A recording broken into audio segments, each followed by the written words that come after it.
Welcome back to the Fantasy Rugby Draft Podcast. Thanks for downloading and listening. I'm Bruce Wilkinson, and joining me again in the booth is the man primarily made of moss. Nathan Mossman, how are you, sir? Welcome to Mad Monday. Mad Monday, indeed. Well, it will be Mad Monday for a few teams. Yeah, I imagine the red mist will descend. Come and look at the league table. We're recording this on Monday the 30th of May. A little bit later than usual, and I suspect it probably won't be up until Tuesday as well. We're going to review Gameweek 14 of Super Rugby for Fantasy Rugby Draft, and then probably go through a few points about what's coming up, maybe have a look at next season, a few tidbits for those that are clocking off now after they've bowed out of the playoffs. First question to you, I guess. How did you get on in your leagues? So looking forward to a couple of semi-finals. So 2 out of 4, I'll take that. Yep, that's good. That's pretty good. I like it. I suppose, like most people that play in multiple leagues, there's always one that you're particularly focused on. Your League of Integrity, I think. Yeah, that's right. Yeah, so shout out to the boys from the Billy Waitangi League. Be seeing you in the semis. Now, was that a League of Integrity before you made the semis or after?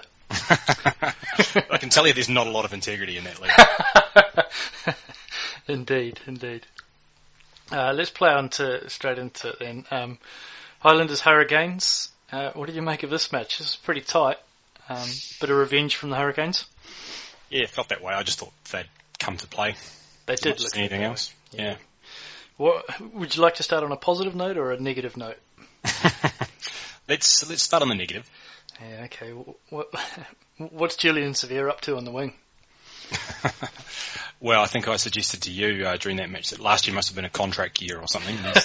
He's got his money now and doesn't really care. He just didn't look good, did he?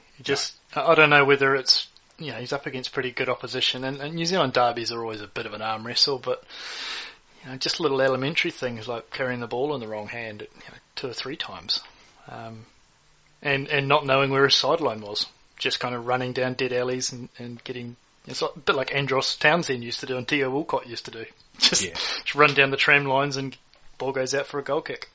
Yeah, and that's the thing is he's bumping people off, but he's doing it in situations where there's lots of cover and it doesn't really matter.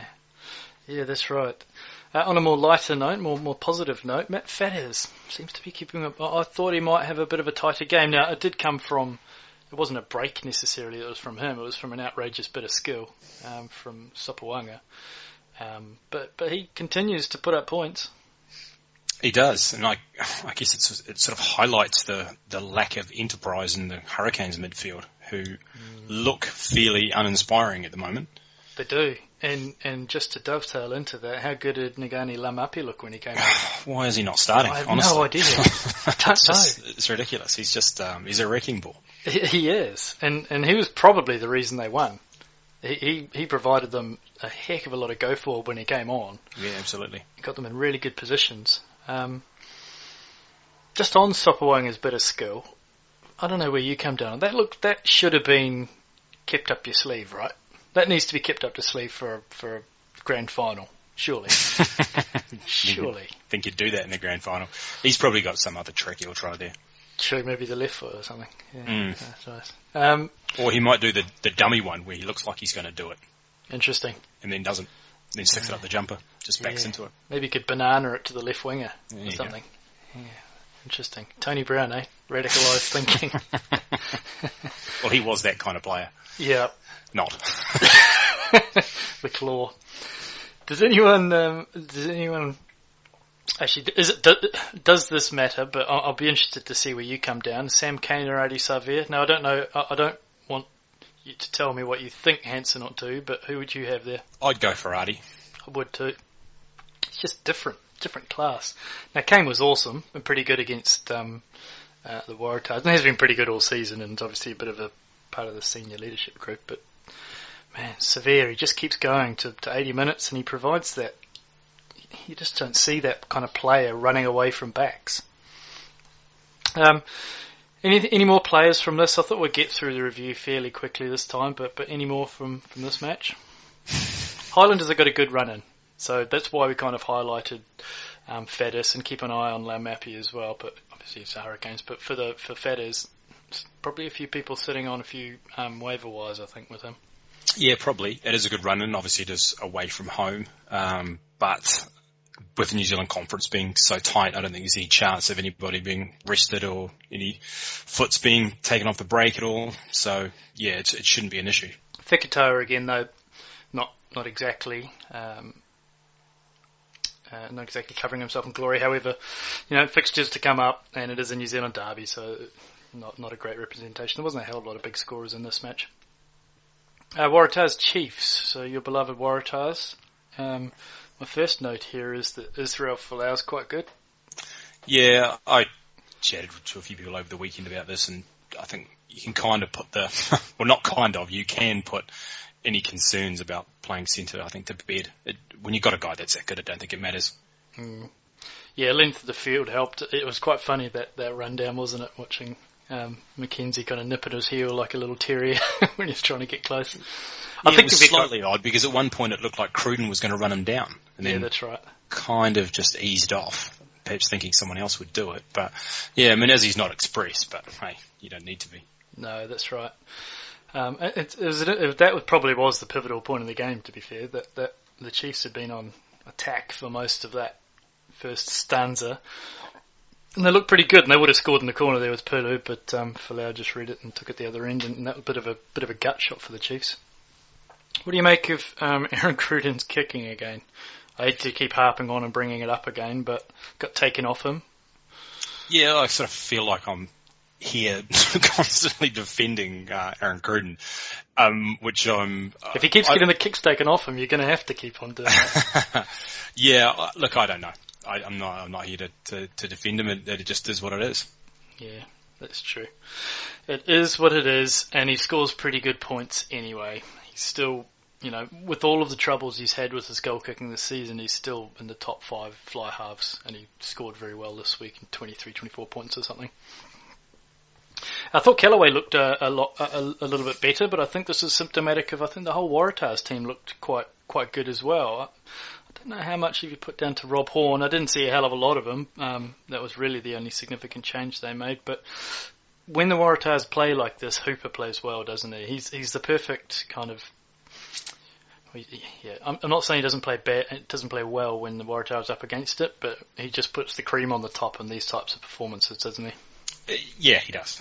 He's been consistent all season anyway. I mean, even when they've been bad, he's still been there or thereabouts. Yeah, that's right. What do you make of Nathan Harris? So just to let you know what the Chiefs have scored when he's been back in the team, 16.8 and 24.7 when he's been back in the team. Well, it just goes to show you what a good hooker can do. Same with the Hurricanes, really. Yeah, he's good. I mean, it's not like he's come from nowhere either way, because I think, he's been injured a lot.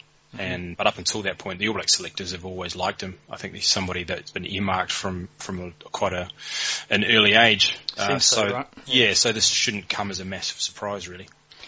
No, and look, they don't have the prettiest of fixtures in the playoffs. So they play the Crusaders.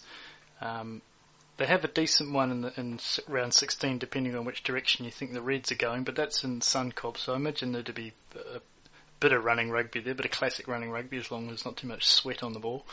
And then they finish against the Highlanders in Forsyth Bar. So it's not ideal, but if you really are scratching around and you have some of those front rows that potentially don't have a hell of a lot to play for, that I think you can go a lot further wrong than the Chiefs anyway.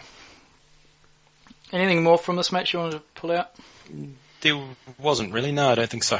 No, it was a good performance for the Waratahs. They're rounding into some form and pretty much at the right time as well, and they've got a good fixture list coming up. Kings Hawaris, did you see this match? I did, actually, yeah. Goodness gracious. I'll let you run with it first. What do you want to discuss? Which aspect of it do you want to look at?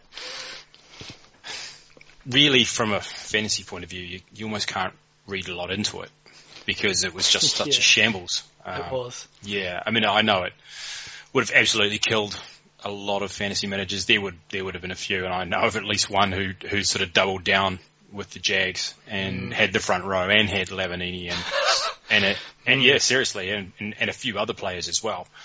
Quite Boffelli? well, just generally just loading up on Jacks. Yep.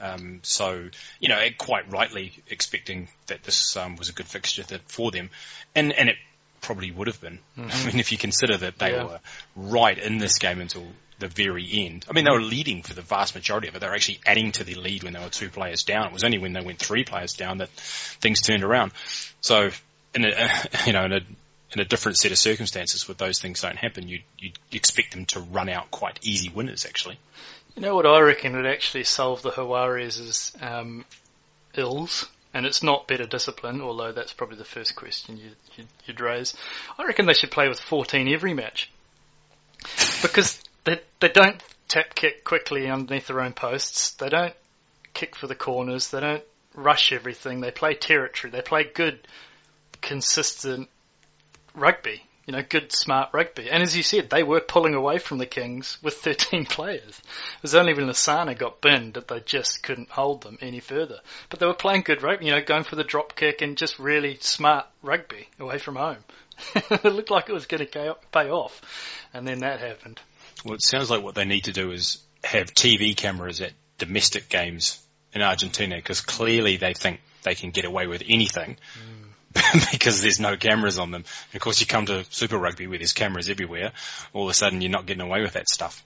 Yeah, I saw a few people a little bit frustrated in those red cards, and I saw they were pointing to Sam Cane's hit on, I think it might have been, I want to say Lavanini, but I don't think it was when the Chiefs played them, but I think the mitigating circumstances there was that Lavanini was falling over in the ruck, whereas Philomes and who was it? It was Sykes, I think, that got hit in the back of the neck.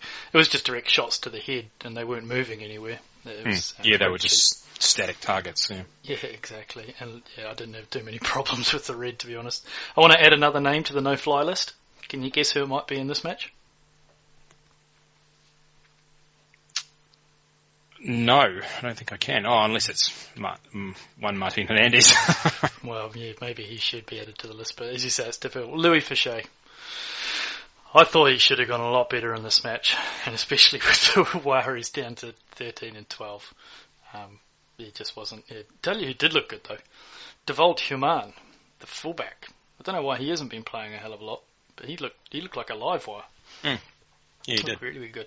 Issa, very strong, ball carrying. I think he's got a few problems with his hands, but when he gets the ball in his hands, he's really strong and scored, 21 points or something like that this week.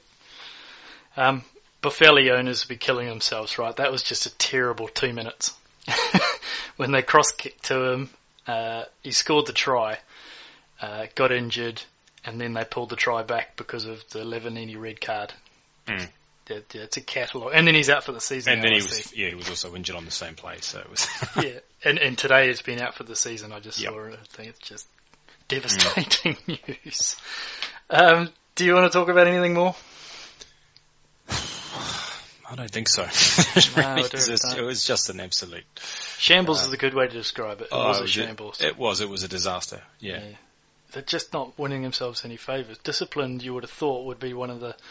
Discipline and fitness are two things that you can I would have thought that you can train on and have trained for. It almost made me chuckle at the end though, like where the Kings were celebrating and you like, really guys, I know. you beat 12 players, that's come right. on. I'd be head down. Yeah, you'd almost be like, okay, yeah, we'll take the win, we'll move. Yeah, that's right. Take the check and then decline the interview and walk down the tunnel. Exactly, yeah. Blues Crusaders. This probably was pretty much exactly how we thought this game was going to go. Blues gave everything they get up for these types of games against the Crusaders, and they played pretty well for the most part. Just a little bit more composure at the end from the Crusaders. Maybe a mitigating factor in that penalty at the end that Mo'unga hit. Maybe Piers Francis had seen a little bit of the red mist, but for fantasy, so Crotty and Havili have been cited. Clearly, I don't think it's going to be... Well, Havili's maybe a little bit longer, but I think they'll say that he's going to play club rugby for the next 4 weeks anyway, and that counts. George Moala made the game, but he only scored 11 points. What did you think of Moala's performance? He kind of just put his head down, and that didn't work against a pretty handy defence, I think. So, yeah, it was a bit... Yeah, I mean, this again, with looking at similar to the Hurricanes Highlanders match, it's tough in a derby match. Tell you who was pretty good though, it's just Kieran Fonatere. Every now and again he has these games and you go, alright, okay. Yeah, it's not too, he's a good, solid captain, club captain really. Don't know what you can do with that. I think if you've got Boffelli and a few other players that have disappointed you, then he's probably not. If you're riding him, just keep riding, I guess. McNichol, have you heard about his injury today? No, but he did get absolutely snotted by Charlie Faumuina. Yeah, and I was actually at this game, and I was watching him after that, and he tried to stay out there, but he just wasn't right. Right. A friend I was with who is actually a radiographer, yeah, that's the one, thought maybe he'd done an AC. Ooh, okay. Just by watching him. You don't like to hear those words. Okay, yeah. Hopefully we have a little bit more news on that. Is there anyone else you wanted to pull out for this match? No, I felt like this was the Crusaders probably one of their worst performances of the season. You know, just an off day. So definitely sort of not concerned about any of them really. The Blues' defence forced them into a number of mistakes, didn't they? The Blues, they played pretty well, as I said. Their defence was very ferocious for a good 50, 60 minutes of this match. And there was a lot of mishandling and pressure, putting pressures on the pass. But what did you make of Nadolo taking clearing kicks? It's difficult to tell what footy's supposed to use sometimes. Because I assumed he was playing on the left wing, he was a left footer, but I wasn't convinced after this. No, I know. Yeah, no, agreed. Yeah, he is left, but yeah, I can understand why you may not have any evidence of that in this game. Yeah, no, it was a pretty ugly match to watch, to be honest. I don't know what it felt like live. Oh, yeah, it was. It wasn't great entertainment, but obviously the conditions sort of played into it a little bit as well. Are they still pumping the crowd noise through the speakers there at Eden Park? Obviously not, because it was pretty quiet. Yeah, sure, that's right. Brumbies Sunwolves, so start all your Brumbies. Goodness gracious. Start all your Brumbies. This is a clean out, wasn't it? We told you to start all your Brumbies. Yeah, absolutely. Yeah. And even more so when the Sunwolves put out the second string. You know, when Duratale wasn't playing and PC wasn't playing. Yeah. That almost sends a message to the Sunwolves players as well, right? Kind of says, well, you know, this is a game that we don't want to prioritise. Yeah, no, that's right. But yeah, Dargaville really, really good. And it wasn't just the intercept either. So that obviously padded his stats a little bit. But no, he looked really, really good. Ah Wong, again, he runs good lines, Ah Wong. Runs he a very does. good line. And our mate Aidan Toa, I guess we ride him when he's bad. He was fairly good in this match. He actually looked more like what we thought he would be. He had so much space in this game, though. Yeah, it was ridiculous. Yeah. There were so many missed tackles, so many times it was just simple through the hands, and he was the second last man on the chain, just putting the winger in, and there was nobody there, and that was really what it was, just missed tackles and just so much space, and he just ran into that space all day long, and that's, you know, and he looks $1 million when you get that kind of space. Yeah, he does. Actually, there's breaking news here. He's actually standing outside Sanzar headquarters at the moment in Sydney with picketing to see if he could play Sunwolves every week. I'm not sure how that's going to go. Yeah, absolutely. And I don't know if you noticed, but when James Dargaville was running away for that intercept try and coming at the score, and the commentator must be a Seinfeld fan because he said Jimmy likes what he sees. Have you seen that episode, the Jimmy episode? I have, yep. Yeah. I have. Surely that was a reference to that. I've heard him do plenty of... Maloney does a few of those on the Fox podcast as well. Right, so yeah, no, he's a Seinfeld fan, definitely. Yeah, it had to be. So there'd probably be a few people of a younger generation who have never seen it. Do yourself a favour, go and watch Seinfeld, it's brilliant. It is, it's absolutely brilliant. Yamada actually scored quite well. In a 50-point hiding. Yamada always gets his. I think doesn't we said that before, so yeah, it's a shame that he's done. I know. Well, that's another point, right? So Yamada and Duratalo are done for the season now as well. They're going to play sevens. Yeah. Which, I don't know about you, but that completely blindsided me. I haven't seen anything about that. Well, it wasn't discussed at any point that I saw. No, so so that's the end of that. But yeah, I mean he's been ultra reliable. He has been. For a guy in a pretty poor team, obviously. So, yeah, he's just a class above. He is. Anything more from this match? Brumbies ran in. Okay, so what do you make of this overall then? So, is this a symptom of the Summels, or is this really good things from the Brumbies? It's a little bit of both, I think. Okay. I think the Brumbies had their dip, and I'm actually expecting them to improve. Mm-hmm. And I think this could be the start of better things to come, especially with the fixtures the way they are for the Brumbies. Who would you prefer to own, Dargaville, Awong, or Toa? Because I think on a lot of waiver wires, those guys will be available. Yeah, sure. I'd say Awong. Yeah. Yep. That might be fair. Yep. Is it only because James Dargaville doesn't pull his socks up? He's just got a weird running style as well. He does, doesn't he? Yeah. Jimmy's got a funny running style. He needs to get some of those shoes. Jimmy likes what he sees. All right. Stormers Cheetahs. Now I've got to admit I didn't see this match. I only saw highlights and a bit of Rugby Nation. Did you catch this? I did. Okay. So here's the takeaway for this. If you're a Stormers fan, you are not going to win this competition. I'm telling you right now. They're really uninspiring, the Stormers. This is a game where they should have done a lot better. And I guess the other takeaway here was that if obviously the Stormers fixtures in the playoffs are quite good, but if you're a Jean-Luc Duplessis owner, do go and have a look and see if Robert Dupree is on the waiver wire, because I think yes, he's been scoring points, but he makes a lot of fairly elementary mistakes as well, kind of in the same way that Tian Skoman does. Sure. Just kicking balls out on the full and just doing stuff like that. I just think that Robert Dupree is probably a better option for them. And so if you're depending on Jean-Luc going into the finals, you might just want to take a look at that. I think he's going to be available too, right, after the 4 weeks? That's what I heard, yeah. That's what I heard as well. How did Zas go? We had a Zas English intercept try, right? Yeah, he did get an intercept try, yeah. And that was pretty much his only involvement. I thought it might be. Yeah, didn't do a whole lot else. Yeah. How did the Stormers' new centre get on, Dan Dupree? He looked okay. Yeah, he managed to get himself over for a try as well. He's not anything special, he wasn't a standout. There really weren't a lot of standouts. I mean, there was obviously Sergio Peterson, he always gets his. Yeah, he did, came up with a really good one-handed pickup for his try. But then shortly afterwards, just completely disappointed me by I think I know what you're going to say. Carry on. Chasing a kickback and just got absolutely gassed by Cobus van Wyk. Yeah, that's what I saw. Cobus van Wyk, and I was thinking he must be injured, but he didn't come off. I thought exactly the same thing. It was embarrassing. I was disappointed in him. In my head, I thought he had a lot more top end than that.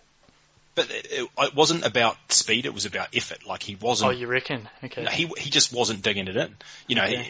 He wasn't at full speed, and that's why I assumed he was injured.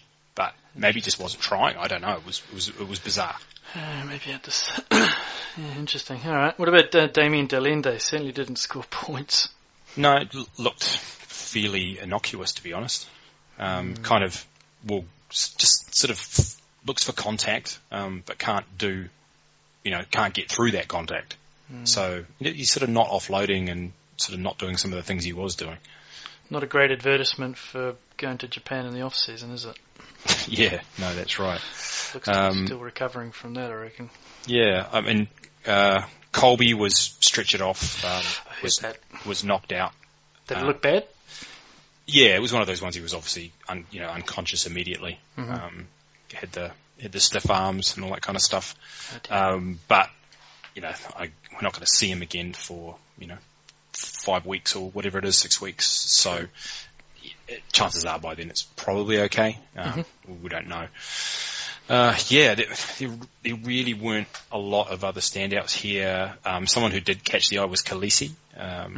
Made a couple of breaks, but I'd say this is probably not something you're going to depend on. There's a lot of articles I've read about folks in South Africa really pushing his claim to be that starting player, not only just in the Stormers team but also in the Springboks. The big raps on him. We've only seen really flashes of it, and It seems to be rotating. Flex seems to be rotating those loose forwards down. How did Notcho go?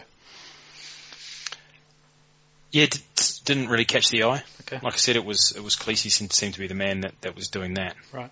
Okay. All right. And there really wasn't anything else other than this game other than niggle.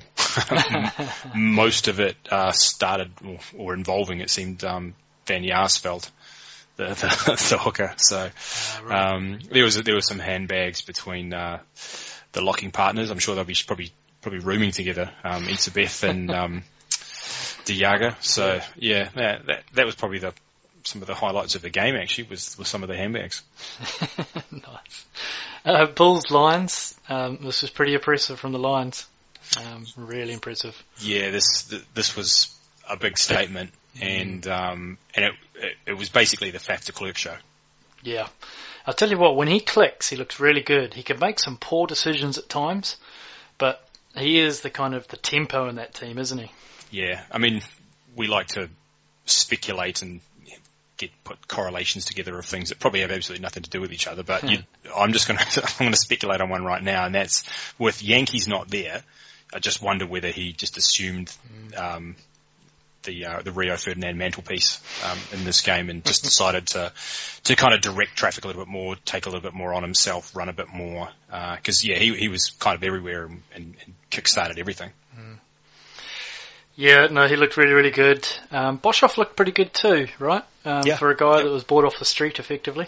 Yep. No, he was good too, but he's an experienced player, so I think this was a sensible move by the Lions to put him in there, and just a massive statement by the Lions, really. At Loftus as well. Yeah, that's what I mean. Apparently they'd never won there. I've read that stat too. Yeah, no, they certainly didn't. They made mincemeat of that. So yeah, they did. I don't know if you read the box release when they were releasing their team, but it had in there that they expect Yankees to be fit for the first test. Well, that's interesting, because I heard he would definitely miss that with his injury, but could be available after that. So, would like him to miss it, please. Yeah, you're right. Yeah, it's going to be sort of. I think it's going to be that way with a lot of players, a lot of teams. Spend the next 4 weeks just hoping guys don't get hurt. It is actually a whole different slant to watching the international testers now, isn't it? So just go down, get off, or just pull something that's minor that gets out for 2 or 3 weeks. But it does make you think now with the Lions that you're not concerned about matchups against, tough matchups against other South African teams, because you just kind of feel that obviously not going to run up 50 points every game, but they'll always do something. Yep, yeah. I might put a little wee asterisk and say the Sharks, which is the next one up, will be the real litmus test, because as you've alluded, the Stormers have been fairly limited and the Bulls have been very hot and cold. Mostly cold, with not a hell of a lot of hot. But a player I thought was really good was Jancy van Rensburg, so the midfield at 12. So we discussed a couple of weeks ago, I think, and I thought that at that time that Manisi was the player that they wanted to have in that team. But after this performance from Jancy, it's going to be hard to get rid of him. Well, he's a hard man to get rid of. Yeah, he's huge, isn't he? He is a big dude. Yeah, absolutely. He smashed it in this one. So he's like the white Lamapi, isn't he? Yeah, he kind of is actually. Yeah. Just barreling forward. So he seems to be a pretty good foil for someone who scored well a game. Was Mapo. Yep. Really good. And Skosan, he's just in the right place again at the right time, finishing off those moves. Nice cut move with Mahuza as well to get that set away at the end. Yep. And Mahuza, he's not bad either, actually. Obviously it helps when you're playing in a team that's firing like this, but he's kind of like mini Skosan, isn't he? They look really similar. They do, absolutely. Oh yeah, I do have a note here about Mahuza. I thought that he didn't score very well for Fantasy Rugby, but it belied his performance in this match, and I think he's a good match-up play down the line. I think when you start to look at the Lions fixtures, maybe a bit of an asterisk around the Sharks, but the rest of them, I think he might not be a bad play if you scratch around for outside backs. We haven't talked about anyone from the Bulls, should we, apart from Jesse Creel's injury? Yes, there's someone we can talk about from the Bulls. Warwick Land. Someone who wasn't playing in this one. Well, but I believe he was playing at Loftus, though, right? He's playing in the Currie Cup, yeah. That's right, yeah. Yep, for the Bulls, so he'll be on his way back, and it looks like they could do with something. Yeah. Yeah, that's right. They're just... Yeah. I mean, it's difficult when you play the Lions. It's a full court press for them all the time, and it's all possession, and when Faf plays well, it's just... it's really hard to kind of try and slow them down. But they're just not very... They're not dynamic in the forwards as ball carriers. I think that's where they're sort of letting themselves down. They've got big guys, but they're not kind of agile enough, not easy explosive targets. enough. Yeah. So they're just kind of coming at you, but like you say, easy targets. And they don't seem to be doing the tip plays of the New Zealand forwards, where they have two of them, so that the defence has to make a decision on which lock do I take. It's just one off running with one guy actually playing the boot a lot of the time and kind of almost pushing him forward. Anything more from this match? Because I picked up the Bulls front row, just looking on the last two fixtures. Don't know if you're scratching around again, looking at the Chiefs and Bulls potentially, but didn't score particularly well in this match. It was all Lions. Rebels Force. I guess the most fantasy relevant point to note in this match was Mike Harris. And his ever ready battery appeared to run out of juice, pulled his hamstring. Pretty devastating timing for a number of parties, Rebels, Wallabies, Fantasy Rugby managers. But not Hodge owners, or at least we thought not Hodge owners, right? Yeah, it all looked to be going so well for him for a while, until he started missing a few. And sort of Debrasini stepped up and took over, which I guess is not completely surprising. It would have been almost toss of a coin, I would have thought, when Harris got injured about who would take them anyway. I was a little bit surprised. Yeah, it might just be that Hodge was standing closer to the tee at the time. He just grabbed it. I thought you meant his foot was closer to the ball, keeping his head down. Yeah, exactly. No, you just wondered if it was one of those things, like in certain teams, like Real Madrid teams or something. It's like, there's a fight over who's going to take the free kick. It's like someone will just come up and just say, no, I'm taking it. It doesn't matter what was decided on the training ground or what the coach says. No, it's mine. But you listen to, and I reckon you're absolutely right, because you listen to a lot of the time. I mean, when Cruden kind of peeled back the curtain a little bit earlier in the season, there wasn't a hell of a lot of science involved in who was taking the kicks, and the coach didn't have. He was like, "Oh, let the boys play; they'll figure it out between them." It's like, but you've got C on your back. You're the coach. That's your job to figure out who you want goal kicking. And it didn't seem like there's much science, and I wonder if that's where it came down as well. Yeah. It's good though, Hodge. Though he scored a lot of points without penalties and conversions. Right? He's a good, strong, uncomplicated runner. Yeah. And he played well in this game. I thought played really, really well. There's something to be said for having that kind of natural instincts to be just there when people are making breaks, or when there's a prop sitting in the back line and you can take advantage of it. He just seems to be that kind of knack, and that doesn't come to a lot of players. That we've been a bit of a knock on him in the first few weeks, but as you say, good strong runner. Naivalu came up really big in this match, didn't he? Yeah, and he did it by similar to what we've talked about in the past, where he wasn't consistently involved. In fact, I remember the commentators actually at one point during the game said, he hasn't had much to do, he hasn't had a lot of work, something along those lines. But then, gets opportunity, takes it, that's what he does. Yeah, that was really good. Morahan's try was pretty good, wasn't it? I hadn't heard much out of him for a while. Yeah. He scored that. Yep, no, and he's obviously capable of that, but the chances are, with the Force, I think the Force still have to go away, do they, to South Africa? Or yes, they're playing the Cheetahs or Stormers or something like that. That's right. I think it's actually first round is Cheetahs Force, Cheetahs, yeah. which is quite a handy matchup for the Cheetahs, really. Yeah. Who even against the Stormers, I didn't think were that bad. We didn't talk about too many of them, but that's not a bad matchup because the Force are pretty limited. Peter Grant was kicking goals, was the 10. We didn't have that team news when we were going through it on Thursday.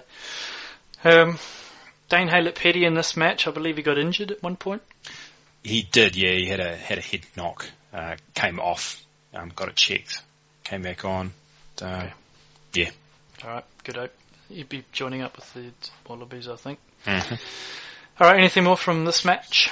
No, pretty uninspiring type of a match as well. I think it was one of those ones where if the Rebels had any serious ambitions to give it a nudge in the Australian Conference, they needed to be a bit more emphatic, I think, against a team like the Force.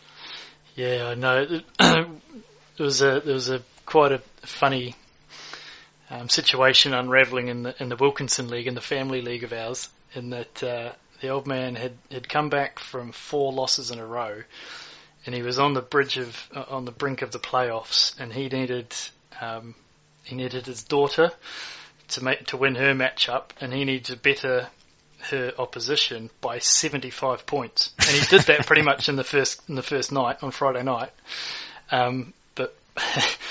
But my sister didn't set her lineup, so she got beaten in the end by 1.5 points. Oh no! And she had 4 players on a bye or something in her team. It's going to make for a very interesting Christmas. Oh yeah. The podcast league. So any more from for the week, from the game week?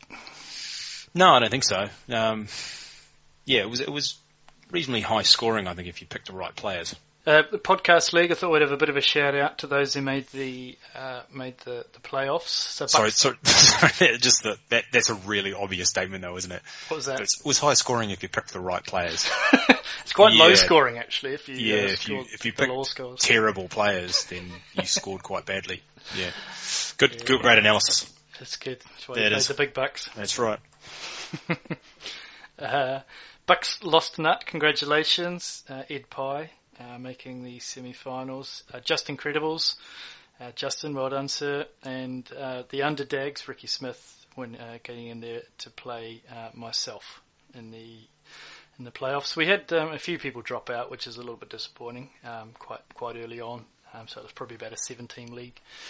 I think we'll probably try and do it again next year. We'll just gauge the temperature. It's just another league for you and I, isn't it? It can be quite difficult to manage when you've got quite a few on the go. But yeah, the guys that played and were active really enjoyed it, and it was a really good draft. So maybe we'll persevere with that. What's your view on that? Yeah, I agree. I think it's like any league. If you get the right people in the mix, and for most people, it's their mates, people that you know well, that you can give them a lot of grief. That's certainly been the case in a lot of my leagues as well. So it's that's kind of what you need to get that interaction going. Absolutely. All right. So looking at next season, there's a lot of folks whose season will ended yesterday. So we potentially may lose a bunch of listeners. So a few points just to cover that. We'll have a wrap-up show, potentially in a couple of weeks after the final. Maybe have 2 or 3 of them. We want to do some Fantasy Rugby Draft awards. We've already come up with a few categories, but we'd love to hear from you guys what category you'd like us to judge. So send those through. The obvious ones, obviously, a player that killed you, a player that won you the title, best dressed, that type of thing. As we talk about folks kind of moving on a little bit of analysis for next season. So I wanted to put you on the spot, Nathan. Who do you think right now is your first overall draft pick? Based on everything that you know now, if you were drafting in February next year. I'd still go for Folau. Would you? Yep.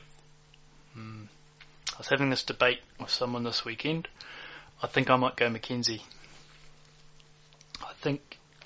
And that probably says a little bit more about my lack of confidence in Cruden's kicking, just because we haven't talked about that in about 20 minutes.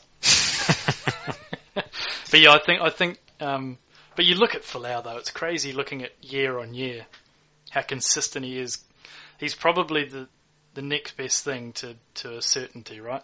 That's right, and I think that's all it is. It's not that I don't think that Mackenzie has the talent, but it's just, well, is there a chance that he could drop off? Is there, who knows, he might even end up playing in a different position or something, and that might detract from his performance. There's just a few more unknowns. It's just, you just look at what Folau's done, just get it done year after year, and that's exactly what you want. Yep, I can't disagree. I think for me it might just be that little bit of chance that Mackenzie may take the goal kicks full time. But yeah, I think that's a fairly unlikely scenario. I think the muchness. I think you look at Folau's points now, he's coming home with a wet sail, isn't he? So, and that's everything you want. And you know that they configure the fixtures this way to actually, they have good results versus looking at the New Zealand fixtures. They have derbies towards the end of the season when you really, really need them. So, yeah, there may be something in that. I wanted to kind of point out and get your view on, we don't track average points per game for players, but what do you think is more valuable, average points per minute or average points per game? It'd be per game, I would have thought, because, well, players in the positions that we look at the most probably, and I'm talking about outside backs generally, they're on the field for the whole game anyway. They don't generally sub those guys. Mm-hmm. So I'd rather have somebody that was going to be on the field for longer and therefore have that opportunity. I mean, I'm sure there are players that can do great things in half an hour, like Akira Ioane was kind of doing. Sure. But overall, Akira Ioane didn't really help you this year. Yeah, no, that's fair. It was just an interesting point that we're trying to figure out that key stat, that key trend that you can tease out and be that key point of difference when you're doing that analysis for your draft next year. One stat that we did last year and we touched on a little bit the season before as well is bringing out some consistency rankings, because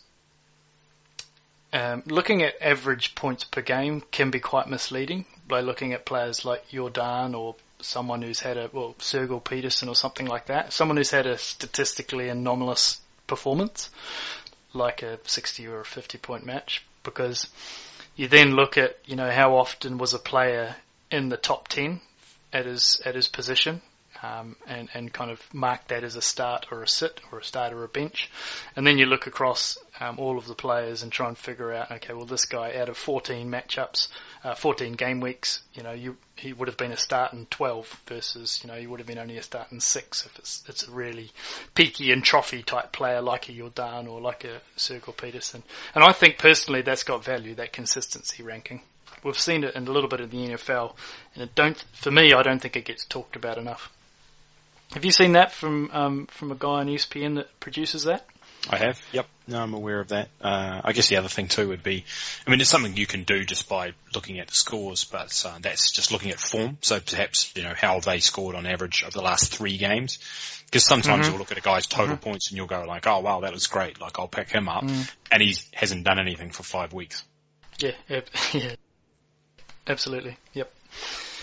A reminder to try the offline draft. For those that haven't done that this season, have only done an online draft, see if you can get some folks together. It's great fun to do it in the pub or at someone's house. If you have to do it at someone's house and you can't get everybody co-located, then jump on a Skype group chat. We use, don't we? Yeah. It's actually funny, the guys at we did an online draft this year in the Billy Waitangi League, but people are already plotting about how we can all get together. There's been a few places bandied around, a lot of people in Australia and New Zealand, so somewhere in the middle. So we're thinking, I don't know, Norfolk Island or something. Very good, very good. What's the internet connection like there? Oh, I'm sure it's fantastic. Or are you just going to go into a bunker if you get 10 of you? Well, you don't actually need an internet connection, do you? No, yeah. Pen and paper and a candle will do it. But yeah, make sure... And a keg. Yeah, that's true. But it's a good point you raised, though, because it is... You can't put that in the calendar soon enough. To try and organise 10 folks is quite difficult. So make sure you throw out a few weekends in February that you can possibly do. Get that signed off by your partner for that time.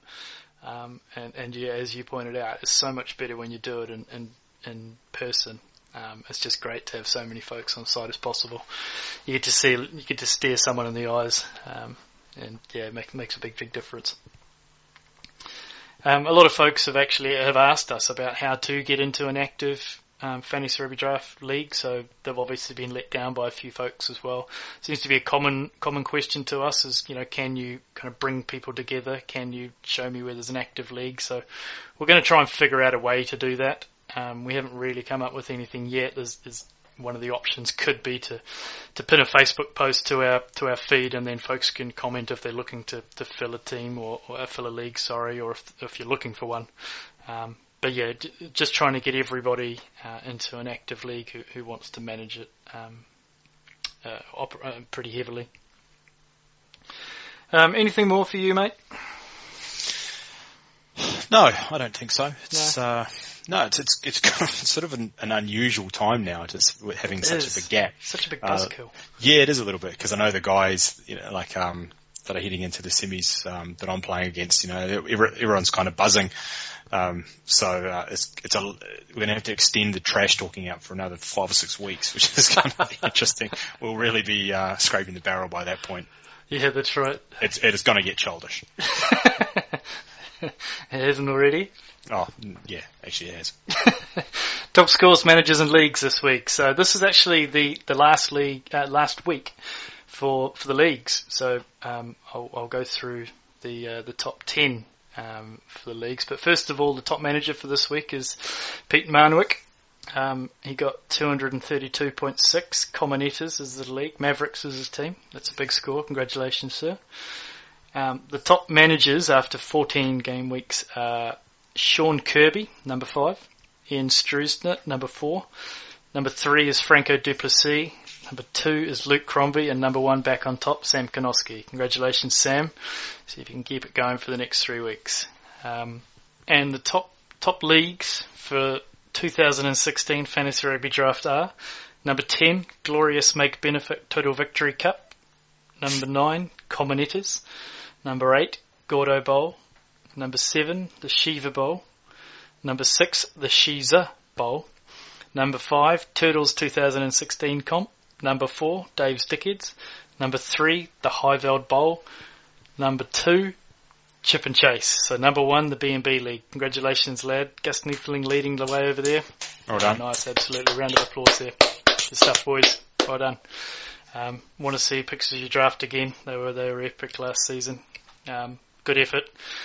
So yeah, that's the last for the leagues. We'll carry on with the managers into the playoffs and also the top scores as well.